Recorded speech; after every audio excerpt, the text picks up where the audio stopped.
ఉందనుకుందాం. రేపు ఒక నెక్స్ట్ ఇయర్ నాకు ఆయనతో ఒక పలానా రోజు పలానా టైంలో ఒక గంట సేపు పెద్ద ఆర్గ్యుమెంట్ ఉంది మా ఇద్దరికి. అది నా ప్రారంభంలో రాసి పెట్టింది. ఎందుకంటే ఏదో జన్మ నేను గట్టిగా తిట్టాను, ఆయన నన్ను ఇప్పుడు తిడతారు. లేకపోతే ఎప్పుడు నన్ను ఆయన తిట్టారు, ఇప్పుడు నేను ఆయన తిడతాను. ఏదో ఒక అకౌంట్ 2027లో ఏదో ఒక సంవత్సరంలో ఒక గంట నాకు ఉంది ఫర్ ఎగ్జాంపుల్. ఇప్పుడు అదేంటి, ప్రారంభంలో నడవాలి. ప్రారంభంలో ఎలాంటి మార్పు వస్తుందంటే కర్మలో ఆయన అనొచ్చు, నేను పడవచ్చు అంటాము. ఆయన ఉంటారు, నేను ఉంటాను, ఆ పరిస్థితి ఉంటుంది, ఆ సమయం ఉంటుంది, అంత ఉంటుంది. కానీ ఆ గుణం ఉండకపోతే గనక ఆ ఇష్యూ ఉండదు. క్లియరా? ఇది ప్రారంధంలో మాత్రం సాధ్యపడు. ఇలా ఎందుకు చేశారు మరి? ఎందుకమ్మా ఆగామకి ఇచ్చారు, సంచితంగా ఇచ్చారు, ప్రారంధం మాత్రం ఎందుకు ఇవ్వలేదు? మీరు నన్ను అడగరు, మీరు మంచివాళ్ళు, నేనే చెప్తాను. నాకైతే నేనది ఇప్పుడు అడిగేసి ఉంటుంది. ఎందుకండి ఇస్తే అన్ని కర్మలకి ఇవ్వలేదు ఎవరిని అడగాలి. ఎందుకు అలా జరిగింది అంటే ప్రారంధానికి మోక్షస్థితి అనుభూతిలోకి వస్తేనే మోక్షం వస్తుంది. ఈ మాట అర్థమైందా? ఇప్పుడు ఓకే, నేను ఇక్కడ ఉన్నాము, హాయిగా సత్సంగం చేసుకున్నాం, మనసులో తమోగుణం బజ్జుంది, రజోగుణం బజ్జుంది, కోపం బజ్జుంది, ద్వేషం అన్నీ పడుకునే హాయిగా హ్యాపీగా ఉన్నాం, బాగుంది. ఇంటికి వెళ్తాం, కాసేపు బాగుంటుంది, పడుకుంటాం, నైటీ మార్క్స్ అంటే నేను మారుస్తాను కదా చెప్తున్నా, అన్నీ చేస్తాం. కాసేపు 4కో 5కో ఎవరో ఫోన్ చేస్తారు, మనం సత్సంగం విన్నాం, వాళ్ళు ఇంకా వినలేదు కదా, వాళ్ళు పుస్తమని ఏదో చెప్తారు. మన కోపం కొనం అలవాటు ఉంది కదా, మన కొద్దిగా వస్తుందా రాదా? వస్తుందండి, రాదని చెప్పచ్చు కదా, హ్యాపీ ఫీల్ అవుతాను. ఏమోనమ్మా రాదేమోనమ్మా అనొచ్చు కదా. ఓకే, ఒకవేళ కొంచెం వచ్చినప్పుడు అది ఏమవుతుంది అంటే రాకుండా ఉండడానికి సాధన లేదా మారిన గుణం మన ప్రూఫ్ ఏంటి? తమో గుణం రజగుణం రాలేదా అనుకోండి, అప్పుడు మీరు సాధనలో ఉన్నట్టు. అలా సాధన చేయడానికి బంధాలు బంధుత్వాలు అన్నీ ఉంటాయి. ఎవరి జీవితంలో ఎక్కువ సమస్యలు తెచ్చే మనుషులు ఉంటే వాళ్ళ సాధన త్వరగా పూర్తి అయిపోతుంది. ఇప్పుడు నా ఒక్క భర్తే సాధించాడు అనుకోండి, మొత్తం మా అత్త మంచిది, తోటకోళ్ళు మంచి, మా ఆయన మంచి, అల్లుడు మంచిడు, వేయింకలు మంచివారు, పనులు అందరూ మంచివారు అనుకోండి, నాకు ఎలాగో తెలుస్తుంది నేను కోపం మారిందో లేదో. మా భర్త తింటే పడతానండి, పక్కవాడు తింటే పడను నేను, అప్పుడు నన్ను ఆవిడ తిట్టాలి, అప్పుడు నాకు తెలుస్తుంది నేను పడతానా పడినా, కోపం వస్తుందా రాదా, ద్వేషం వస్తుందా రాదా నాకు ఎప్పుడు తెలుస్తుంది? పక్కవాడు నన్ను అంటే వెటకారిస్తే తెలుస్తుంది. నువ్వు అలా ఎలా మాట్లాడతావమ్మా, నేనేం చేశాను నిన్ను అని నేను ఇంకో అంతే తెలుస్తుంది, ఎప్పుడు తెలుస్తుంది? అందుకు ప్రారంధాలు అనేవి ఉన్నాయి. ఎందుకు ఉన్నాయి? మన సాధన ప్రారంధంలో మాత్రమే మోక్ష భావన ఉంటే, మోక్ష స్థితిలో ఉంటే, ఆ జ్ఞానంతో ఉంటే మాత్రమే మోక్షం అనేది జరుగుతుంది. ఇది క్లియర్ కదా? అందుకు ప్రారంధాలు అనేవి మనకి ఇవ్వబడ్డాయి. సో ప్రారంధం కూడా హ్యాపీయే, సంతోషమే. మొన్న ఫస్ట్ ఉండేది, ఇది కూడా తీసేయచ్చు కదా. ఇప్పుడు ఇంకొక విషయం, ఇప్పుడు నేను చెప్పాను ఏమని, టకటకటక చెప్తాం, ఏదో మార్కెట్లో ఏదో సెల్ ఫోన్ కొనంత ఈజీగా మోక్షం గురించి మనం మాట్లాడుస్తున్నాం. పరమాత్ముడు అన్నాడు, నేను ఆత్మ అన్నాము, ఇదంతా మిథ్య అన్నారు, ఇదంతా లేదన్నారు. సో నేను తమోగుణం రజోగుణం మానేస్తే కర్మలన్నీ క్లియర్ అయిపోతాయి, సంస్కార వాసనలన్నీ క్లియర్ అయిపోతే నేను మోక్షం పొందేస్తాను. ఎక్కడి దాకా బాగానే ఉంది కదా, అంత బాగానే ఉంది కదా, బాగాలేదా? బాగానే ఉంది. ఇక్కడ దాకా బాగుంది. ఇక ముందు మన అనుభవంలోకి తెచ్చినప్పుడు మాత్రమే, జరిగినప్పుడు మాత్రమే ఆ మోక్ష భావన అనుభూతి చెందడం. మోక్ష భావన అంటే ఏంటో చెప్పండి? బ్రహ్మ భావన, మోక్ష భావన, సాధన ఇవన్నీ ఒకటే. శూన్యస్థితి ఏదన్నా సరే ఇవన్నీ ఏంటంటే మనకున్న ఈ 3 గుణాల యొక్క తీవ్రత. ఇప్పుడు మీకు ఎవరైనా కోపపడుతున్నారు అనుకోండి, ఈరోజు నేను సత్సంగం చేసుకున్నాం, కొంచెం ప్రాక్టికల్లోకి వస్తాను, కొద్ది వెనక్కి వెళ్దాం.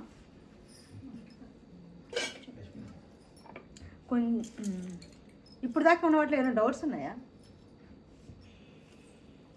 అందరూ నవ్వుతారు హాయిగా, ఎంత హాయిగా నవ్వుతారు.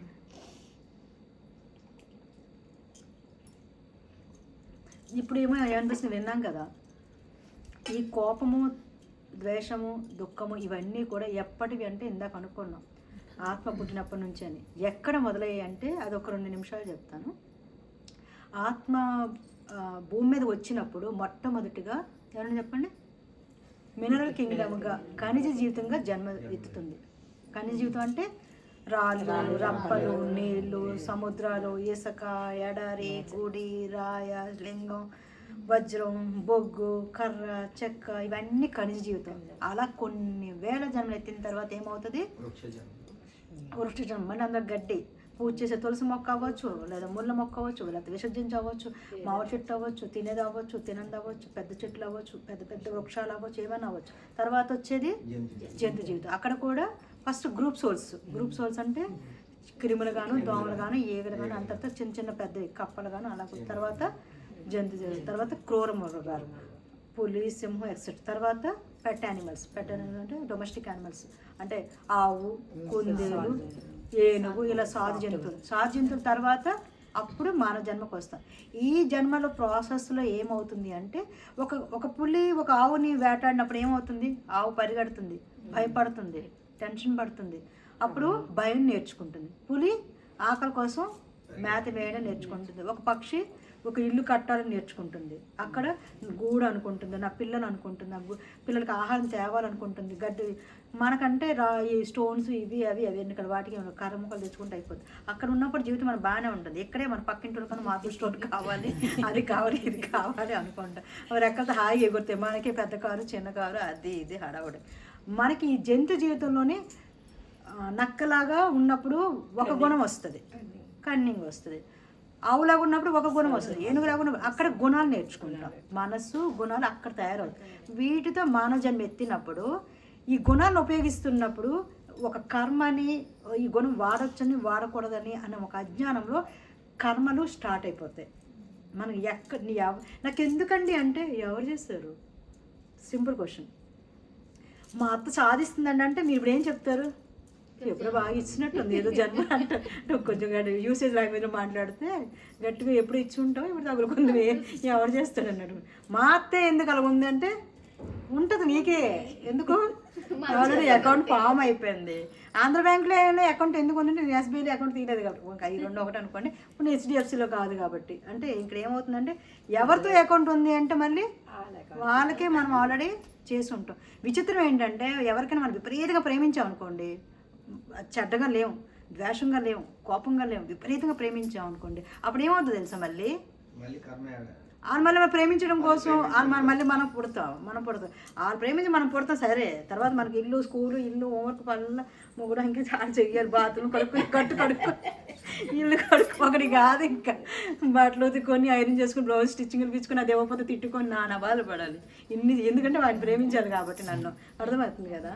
ఒక్క బంధం దగ్గర, ఒక్క వ్యక్తి దగ్గర, ఒక్క వస్తువు దగ్గర మనకి మోహం ఉన్నా, కోరిక ఉన్నా, మన పట్ల వాళ్ళకున్నా, వాళ్ళ పట్ల మనకున్నా కూడా ఇంకో జన్మ.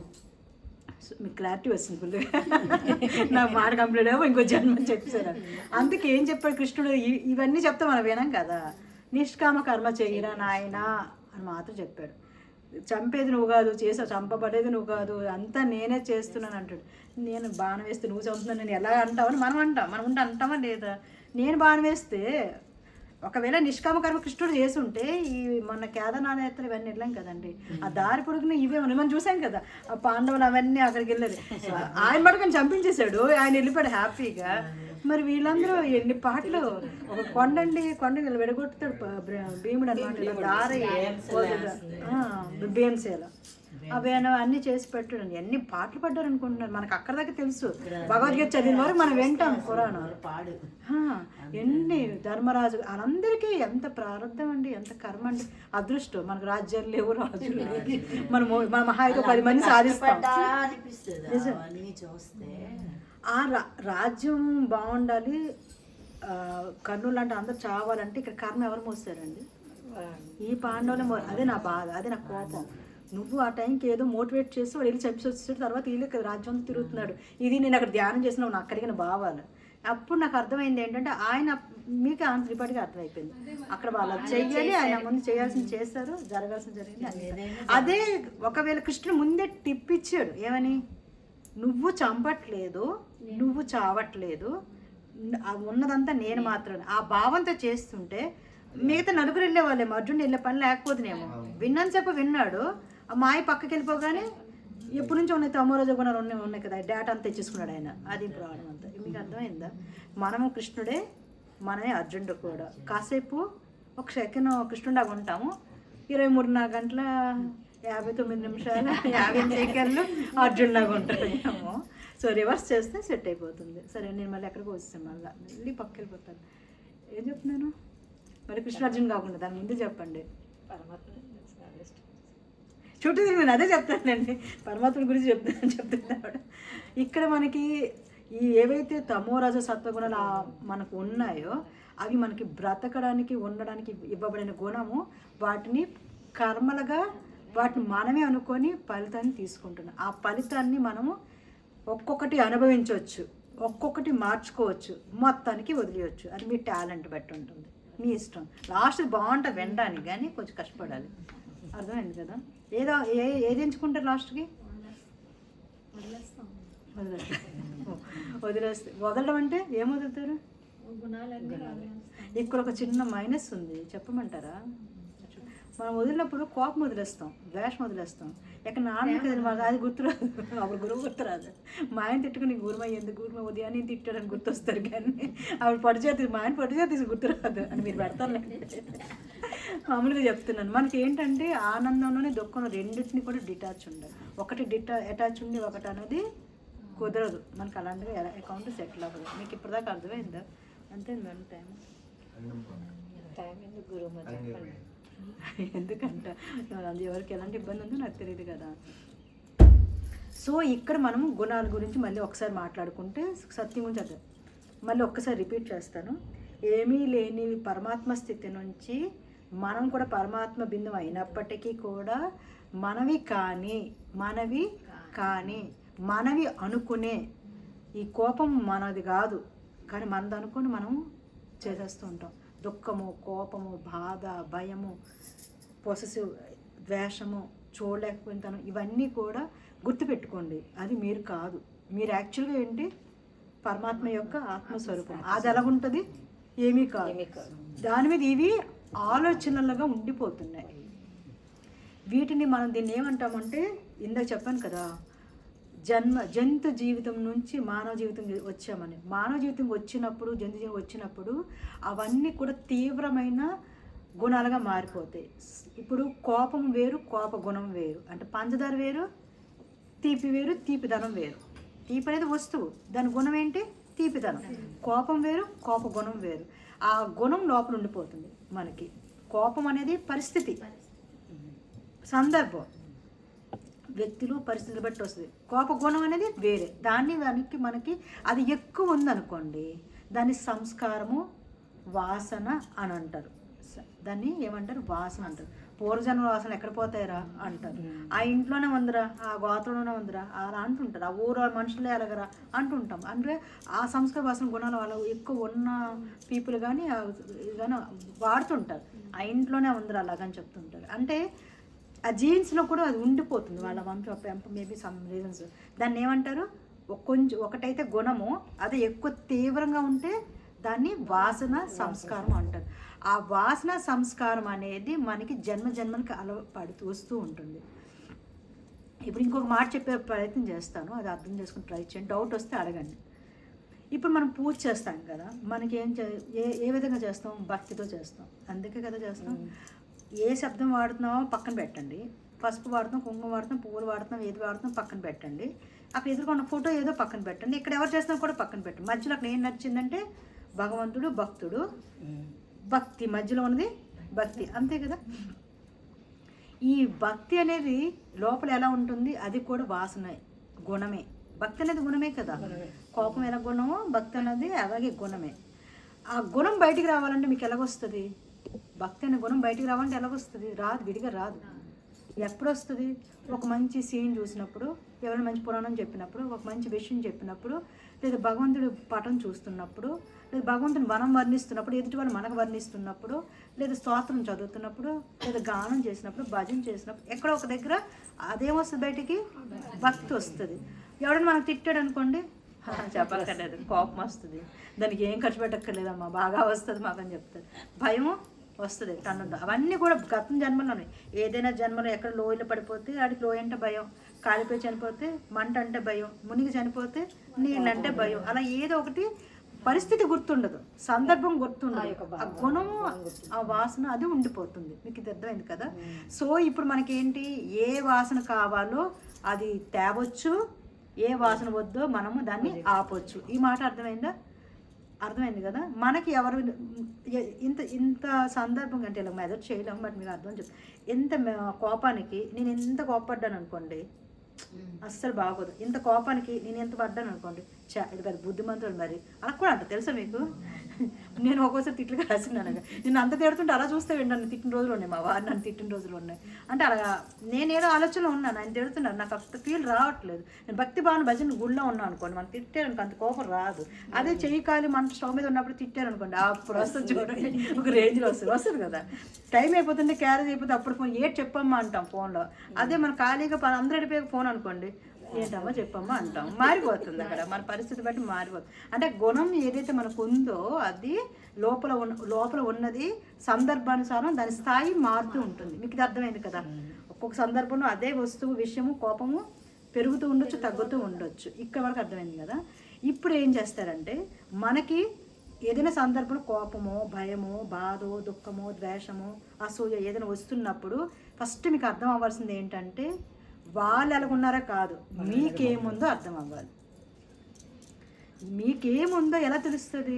ఇప్పుడు కబ్బోర్డ్ తెస్తే రెడ్ శారీ ఉంది, గ్రీన్ బ్లూ కొనుక్కోవాలి, మనకి ఏదో ఒక క్లారిటీ. పప్పులు ఉప్పులు చూసాం అనుకోండి, కందిపప్పు అయిపోయింది తెచ్చుకోవాలి, అదొక క్లారిటీ. మనం ఏది చూసినా ఇది పెన్నులు లేవు, పెన్ను అయిపోయింది తెచ్చుకోవాలి. ఎంత క్లారిటీయో మనము మన చిత్తం ఓపెన్ చేస్తే, మన మనసు ఓపెన్ చేస్తే క్లారిటీ. అమ్మ బాబాయ్ని భయపడకండి, ఏం కాదు, అన్నీ పోతాయి. ఓపెన్గా క్లియర్గా చూడండి, వేరెవరు కనబడదు. సమ్ టైమ్స్ మూడ కంటే కనపడకుండా ఉంటుంది, ఎందుకంటే ఉంది ప్రదర్శించు. భయం ఉంది, భయం లేని గంభీరంగా కనపడతాం, ఎవరెవరు తోలురారా అంటాం, కనపడదు. బట్ చెప్తున్నాను, బాధ ఉంది, ఏం చేస్తాను భగవంతుడు ఇచ్చాడు అంటాం, కానీ లోపల మాత్రం టన్ను కుమ్మేసినంత బాధ బయటకు మాత్రం వ్యక్తపరచం.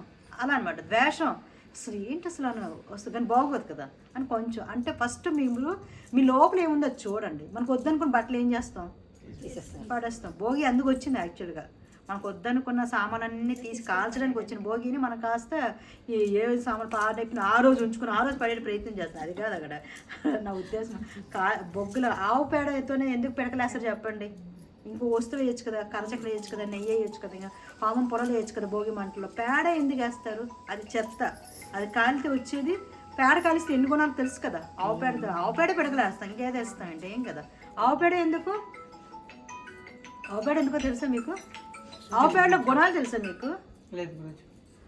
అయ్యో రామ, ఆవు పేడలో లేనన్ని మూలికలు కానీ ఔషధాలు కానీ పవిత్రత కానీ ఎందులో లేదు. భూమి మీద ఏ జబ్బుకైనా నయమయ్యే గుణం ఒక ఆవు పేడకే ఉంది.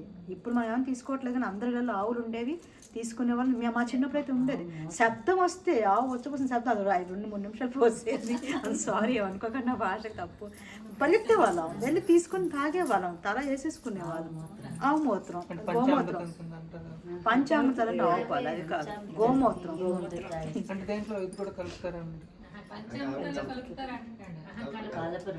మా ఊళ్ళో కలపలేదు, మరి నాకు తెలియదు. అవును, మరి ఆ పాలు పెరుగు పందరు నెయ్యి అవి 5 రకాలు కలిసి పంచశుద్ధి కోసం. అంటే ఆ పవిత్రమైన ఆ మనమే పవిత్రమైన ఆవు పేడ మాత్రం ఎందుకు వాడారు, నెయ్యి వాడలేదంటే పేడ అంటే ఏంటి? వదలాల్సింది వదిలేదు. అలాంటి వదలాల్సినవి మనము. మంట అంటే ఏంటి? మంటకి ఏదైనా కాల్చే గుణమే ఉంటుంది. దానికి ఒకటి కాల్చగలను, ఒకటి ఏదైనా ఉండదు. నువ్వు ఇష్టం ఏదన్నా వేసుకో. ఐరన్ అయితే కొంచెం టైం పడుతుందేమో, కానీ రూపం కానీ ఏదైనా దగ్ధం అవుతుంది. మంటల్లో మన యొక్క విసర్జించే వస్తువుని దగ్ధం చేసి పవిత్రమైన రూపంగా మారడం అనేది దాని ఉద్దేశం. యాక్చువల్లీ మనకి రథసప్తమి అవనండి, కృష్ణాష్టమి అవనండి, ఉట్టి కొట్టడం అవనండి, పెద్దలకి నైవేద్యం పెట్టడం అవనండి, 12 వాళ్ళ ముగ్గు అవని, ప్రతిదీ మీరు నమ్మండి నమ్మకండి. నేను ఒక 4 సంవత్సరాలు వాటి మీద రీసెర్చ్ చేశాను. ముగ్గులు బేసికల్గా పూజలు మేము ఎక్కువ చేసేదాన్ని, ఎక్కువ నిష్టగా చేసేదాన్ని. పిచ్చి పూజ అంటే మహా పిచ్చి అనమాట, ఉండలేనంత పిచ్చి. సెక్టర్ 6 ఇవ్వాలని ఫస్ట్ నాకన్నా ముందు ఎవరైనా దీపం పెట్టాడో ఆ రోజు అయిపోయేవాడే. అంటే నాకన్నా ముందు ఎవడు పెట్టకూడదు, నేనే పెట్టాలి శివుడికి, అంత స్వార్థంగా ఉండేదాన్ని. నెలలు వస్తే కార్తీక మాసం 2-3 ఇవి అయిపోయేవి. బాబా పారాయణ అంత పిచ్చిగా ఉండేదాన్ని. ఆ తర్వాత ఏం చేస్తున్నారు, ధ్యానం చేస్తే ఒక ఆవిడ కంప్లైంట్ అన్నారు, ఆమె ధ్యానం అయితే పూజలు మానేసి ఉంటారండి అన్నారు. ఏంటి మానేసి అంటే అంతకన్నా పై స్థానం కదా, ఇప్పుడు అలాగే ఎందుకు కంప్లైంట్ చేసిందని. మరి పూజలో ఉండేటప్పుడు మరి ధ్యానం ఎందుకు పరిచయం అయ్యింది, మరి ఇది ఎందుకు మరి ఇదే ఉన్నప్పుడు ఇది ఎందుకు 2 వస్తువులు ఎందుకు వచ్చాయి? పూజలు అయిపోతే ఆపేయచ్చు కదా. మళ్ళీ దాని స్తోత్రాలు, మరి కోటి పూజ సమన్ స్తోత్రాలు, కోటి స్తోత్రం సమన్ జపం, కోటి జపం చదవండి ఒకసారి, చదువుదాం ఒకసారి. కోటి పూజ సమం స్తోత్రం, జపం, కోటి జపం సమం కదా. అందరికి వచ్చా? కోటి పూజ సమం స్తోత్రం, కోటి స్తోత్రం సమం జప, కోటి జపం సమం ధ్యానం, కోటి ధ్యానం సమం లయ. ఇది మనకి భగవద్గీతలో కృష్ణుడు ఇచ్చిన, భగవద్గీత లేకపోయినా కృష్ణుడు చెప్పిన శ్లోకం. నేను కొంచెం వీక్ కొన్ని విషయాల్లో. కోటి పూజలు చేస్తే ఎంత ఫలితం వస్తుందో అంత ఫలితం ఒక్క స్తోత్రానికి వస్తుంది. మనం చదువుతాం కదా ఎన్నో స్తోత్రాలు, ఏ రోజు దేవతలకి ఆ యొక్క స్తోత్రాలు చదువుతాం. ఒక్కసారి ఒక్క స్తోత్రం మనస్ఫూర్తిగా భక్తితో ప్రేమతో అదే అయి మనం చదవాలి. అంటే ఏదో చూసి అది చేస్తే అలా కాదు. స్తోత్రంలో ఉన్న ప్రతి అక్షరము మన అణువణువు నింపుకొని ఆ భగవత్ స్వరూపాన్ని గనక భావన చేసి ఆ స్తోత్రం చేస్తే ఒక్కసారి చదివిన స్తోత్రానికి కోటి పూజలు అంటే ఎంత ఖర్చు, ఎంత టైము, ఎంత సమయం అయిపోతారు మన ఇంట్లో హస్బెండ్స్. ఎన్నిసార్లు కొబ్బరికాయలు తెమ్మంటే, ఈ వారం ఎన్ని అట్టపళ్ళు తెమ్మంటే, ఎన్ని చీరలు తెమ్మంటే, అన్ని కోటి పూజలు చేస్తే వచ్చే ఫలితం ఒక్క స్తోత్రానికి వస్తుంది. అలాగే కోటి స్తోత్రాలు చదివితే ఎంత ఫలితం ఒక్క జపానికి వస్తుంది. 108 రామాన్ని ఒక్క జపం చేస్తే, హరే రామానని, ఓం నమః శివాయ, హరహర మీ ఇష్టం ఏ మంత్రమైనా ఒక జపం చేస్తే ఒక్క జపానికి కోటి స్తోత్ర ఫలితాలు వస్తుంది. అంటే ఇటు కోటి ఇంటూ పూజ, కోటి ఇంటూ స్తోత్రం ఒక జపానికి వస్తుంది. కోటి జపాలు చేస్తే ధ్యానానికి వస్తుంది. గంట కళ్ళు మూసుకొని కూర్చుంటే ఇవన్నీ ఫలితం వస్తుంది. అందుకే ధ్యానం చేసే వాళ్ళు ఎన్నో ఆపిస్తారు. ఫస్ట్ స్టాండర్డ్ అయితే 10th స్టాండర్డ్లో కూర్చుంటాడు. మీరందరూ పోయి మనం ఫస్ట్ స్టాండర్డ్కి వెళ్ళి అదే నువ్వు 10thలో కూర్చున్నావు అడిగి కంగారు పడిపోయి వెనక ఫస్ట్ స్టాండర్డ్కి వచ్చాడు అనుకోండి, మనం నవ్వాలి, బాగోదు.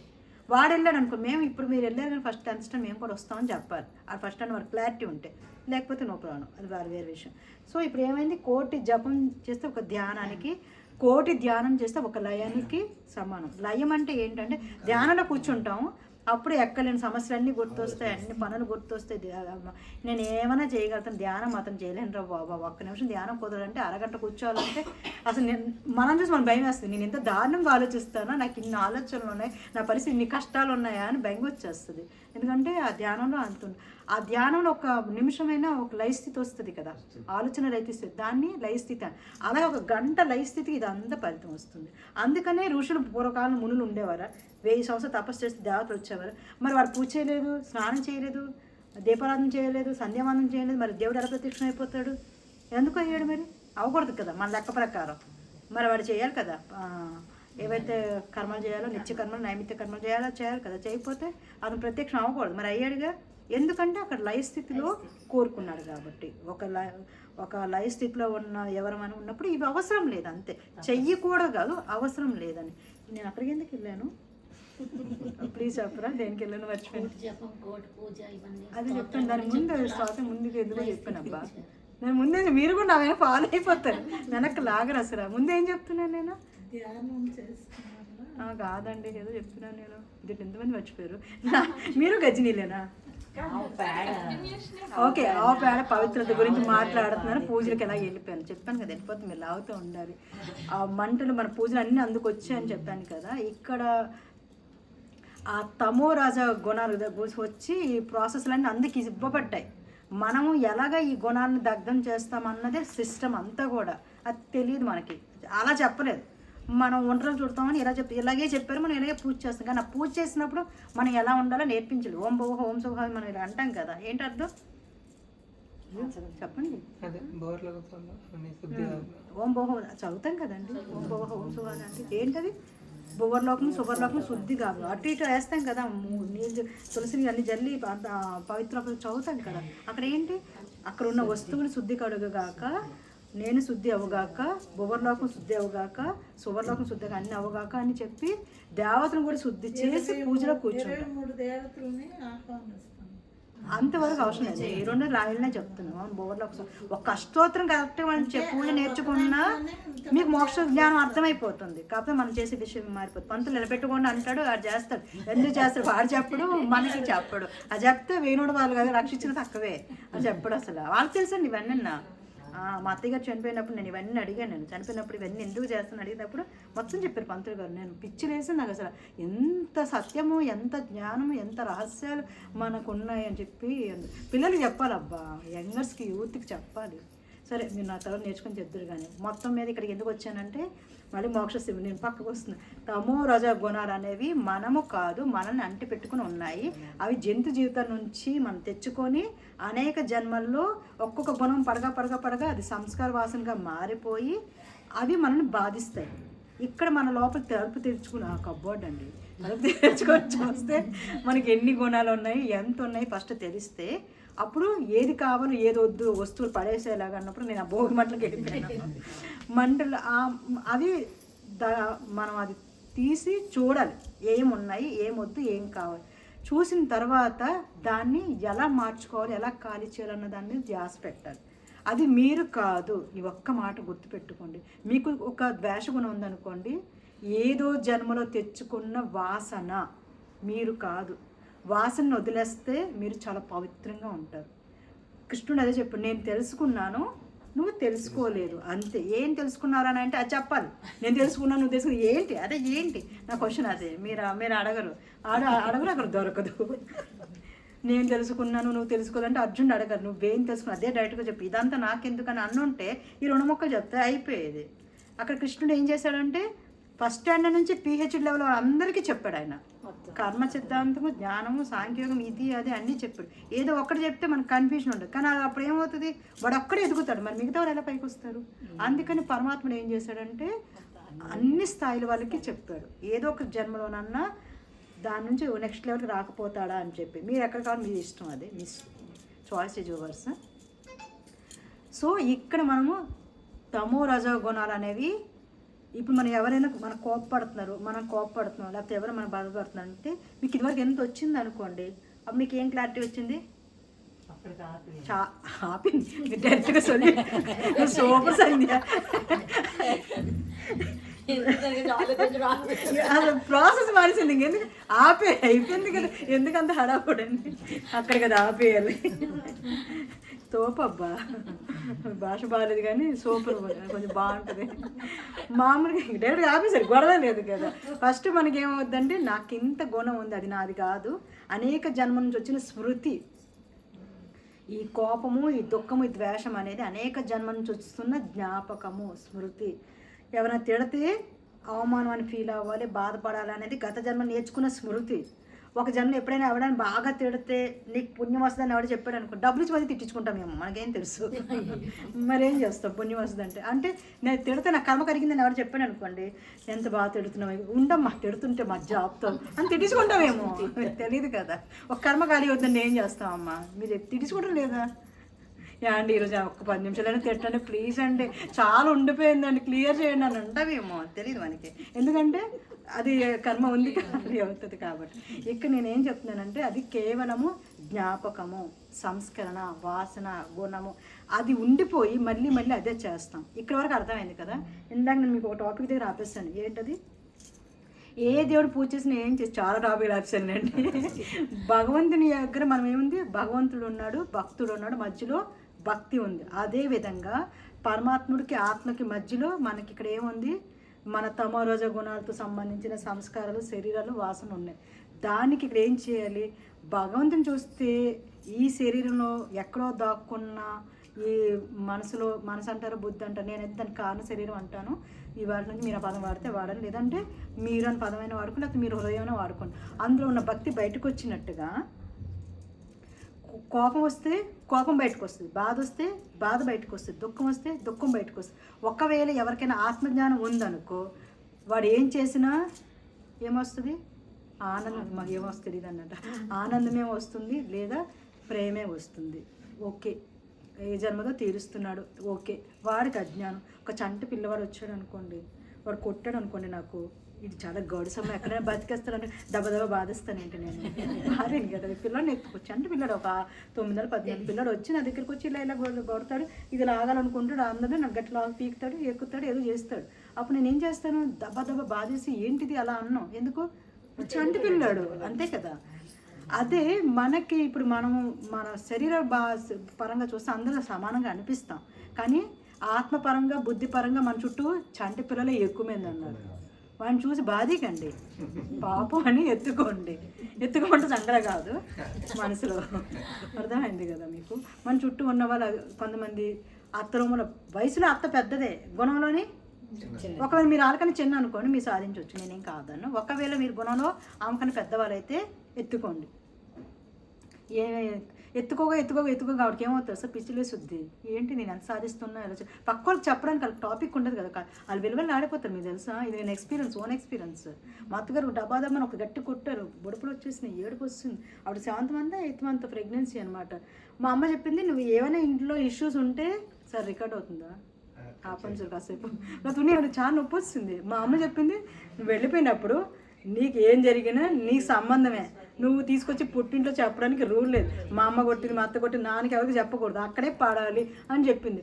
మనకు అప్పుడు తెలియదు కదా, తెలియదు అట్లా ఇప్పుడు ఎవరు లేవు కదా. ఓహో చెప్పకూడదు అంటే చెప్పకూడదు కాబట్టి అనుకున్నాను నేను. అప్పుడు ఏం చేయాలో అర్థం కాలేదు.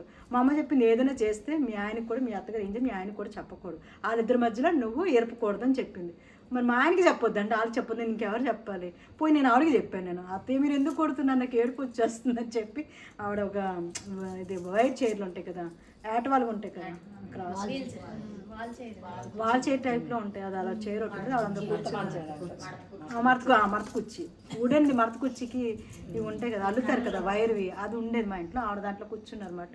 పోయి ఆవిడ దగ్గర కాళ్ళు ఇలా ఒత్తుతూ కూర్చొని బోమని ఏడ్చేసాను, నాకు కొట్టావు, నాకు నొప్పి వస్తుంది. ఆవిడ చెయ్యి పెట్టకపోతే ఆవిడ చెయ్యి తీసుకుని నేనే పాముకొని ఇక్కడ బొడుపు వచ్చిందని చెప్పేసి ఆవిడ ఒక 2 గంటలు ఏడ్చారు. నాకు నొప్పి ఎప్పుడో పోయింది, ఆవిడ 2 గంటలు ఏడ్చారు. ఆవిడ ఏడుపు నేను ఆ విద్య ఎక్కడ పోవాలో అనుకున్నాను. నేను అప్పటికి చాలా చిన్నదాన్ని, 15 ఏళ్ళు అప్పటికి. ఏడుస్తుంటే ఆవిడ చెప్పింటే ఆవిడ పడిన కష్టాలన్నీ చెప్పింది. నేను అత్తయ్య ఎప్పటికీ నేను భరించలేకపోతున్నాను, నువ్వు నా కొడుకు దగ్గరికి వెళ్తుంటే, బెడ్రూమ్ బయటకు వెళ్తే లోపలికి వెళ్తే నన్ను వదిలేస్తాడు, నన్ను ప్రేమించడు, ఇంకా వీడికి పెళ్ళం వశం అయిపోతాడు, ఏదో భాష పడారు, అంత మచ్చగా చేసుకుంటాడు, ఇంకా ఆమె పోతాడు, ఇంకా నాకు ఉండదు, నాకు అందుకని నేను సాధిస్తున్నాను అంటే. అప్పుడు నేను చెప్పాను, ప్రామిస్ చేస్తున్నాను, అదే మీ తర్వాత నేను ఏదైనా సరే మీరు అలౌ చేస్తే తప్పితే ఇది ఉండదు, నేను అలా ఎప్పుడు అనుకోకండి. ఒకవేళ మీ కొడుకు చూడకపోయినా నేను చూస్తాను, నేను మీకు మాట ఇస్తున్నాను. నాకు చాలా ఇష్టం మేనత్త అనమాట, చిన్నప్పటి నుంచి ఇష్టం, పిచ్చి ఇష్టం. ఆవిడకి నేను ఇష్టం, నాకు ఆవిడ ఇష్టం. మా అమ్మంత కాదు, అమ్మ తర్వాత అమ్మంత ఇష్టం అనమాట. ఆవిడకి నేను ఇష్టం. ఆవిడేంటి మళ్ళీ తిరోసిన క్యాన్ ఎత్తి మళ్ళీ నన్ను పెళ్లి చేసుకుంది. ఎవరికైనా మొగుడు లవ్ ఉంటుంది, నా విషయం మా అత్త నేను లవ్ యాక్చువల్లీ. అంటే తమ్ముడికి చేసుకోకపోతే ఆ తమ్ముడు ఆవిడ దూరం అయిపోతుందని ఎవరు చేసుకోరా పెళ్ళి అని చెప్పి ఆవిడ ఎత్తింది. అందుకు ఆవిడ అంటే నాకు కొంచెం ఎక్కువ ఇష్టం ఉండేది. అలా ఉన్నప్పుడు ఆవిడకి నేను చెప్పినప్పుడు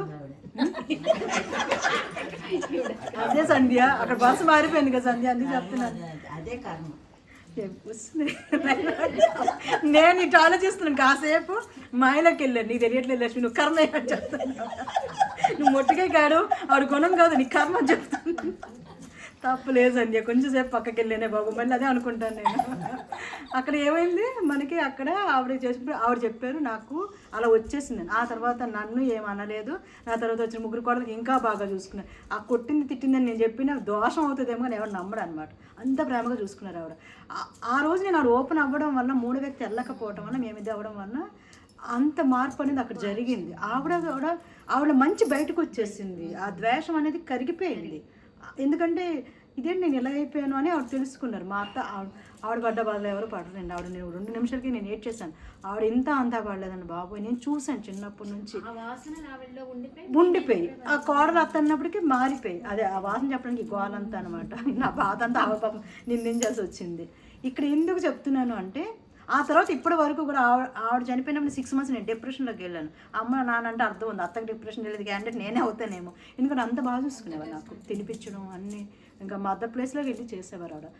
ఇక్కడ ఏమన్నాను, ఎలాంటి వ్యక్తికైనా సరే మన సంస్కరణ వాసన గుణం కానీ కరెక్ట్గా ఉంటే, ప్రేమగా ఉంటే, అవతల వాళ్ళది ఆటోమేటిక్గా క్లియర్ అయిపోయి వాళ్ళు మారుతుంది లేదు, మనకు సంబంధం లేదు. కొత్త అకౌంట్ నాకు నీతో వద్దు, ఈ జన్మతో నీకు పడింది చాలు, అంతే కదండి కోరుకుంటాం. ఎవరితోనైనా మనం తోడుకోడు. ఫర్ ఎగ్జాంపుల్ ఏది రికార్డ్ చేసినా బాధ, నాకు ఇది ఎక్కడ కోవాలా, సమ్ ఎక్స్పర్సన్తో నాకు కోపం బాధ ద్వేషం ఉందనుకోండి, నేను కంటిన్యూ చేయాలంటే నేను అది రిపీట్ చేస్తాను, బ్రేక్ చేయాలంటే వాళ్ళకి ఎవరితో ఉంటే ఉండొచ్చు, నాతో బ్రేక్ చేస్తాను.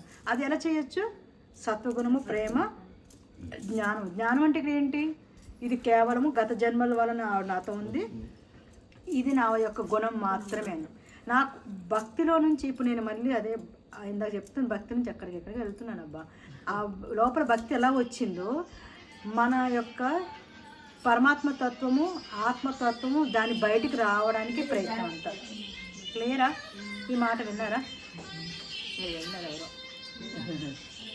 లోపల భక్తితత్వం బయటికి రావాలంటే ఏం జరగాలి, అగరబత్తి పెట్టాలి, ధూప్ స్టిక్ పెట్టాలి, ప్రసాదాలు పెట్టాలి, అరటిపండు ఇది అది పువ్వులు వాసన రూపము దీపాలు అన్నీ కర్పూరం అన్నీ కలిపితే మనకు ఒక లోపల ఏమొస్తుంది, భక్తిభావం స్టార్ట్ అవుతుంది. పూజకు ముందే స్టార్ట్ అయిపోతుంది మనకి. అదేమి ఆ వాసనలతో పరిస్థితులతో అక్కడ ఉన్న సందర్భాలతో మనకి ఏది ముడిపడి ఉంది, భక్తిభావం ముడిపడి ఉంది. అలాగే మనలో కోపం ఎవరైనా వచ్చినప్పుడు ఏమని బయటకు వస్తుంది, కోప సంస్కరణ బయటకు వస్తుంది.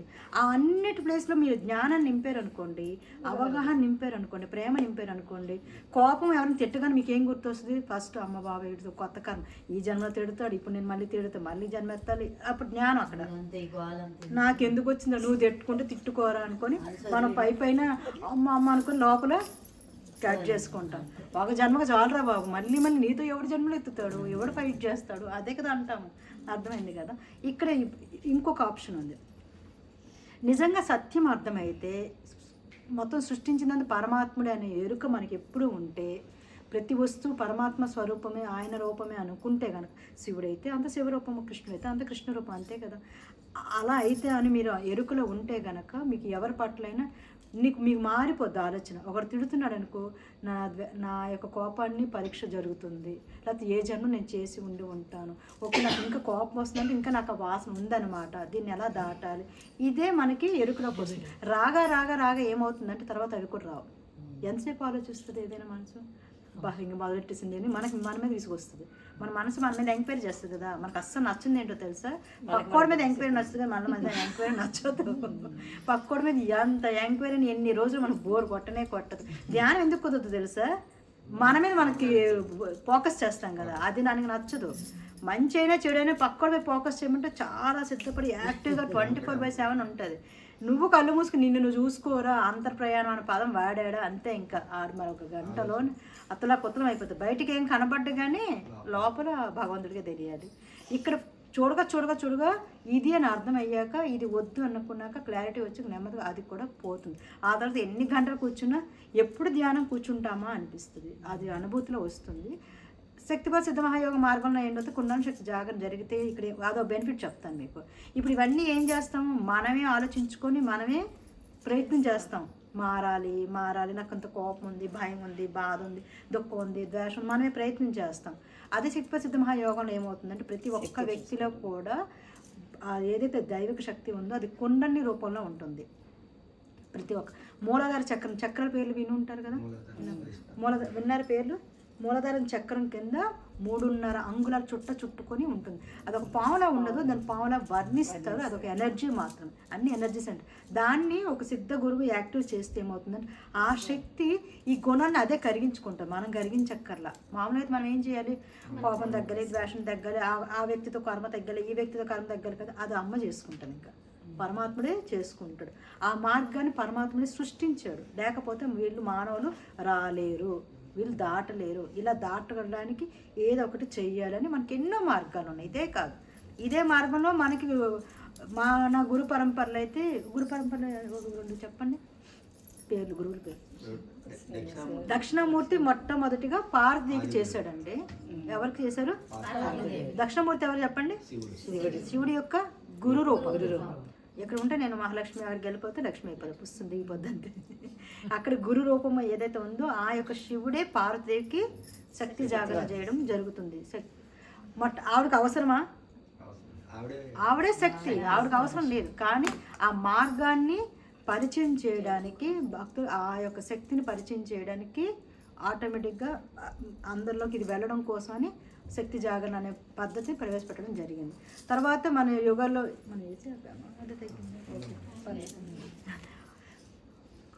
రాముడి కాలంలో ఎవరు సిద్ధగురువుల పేరు చెప్పండి. రాముడికి ఎవరు చేశారు?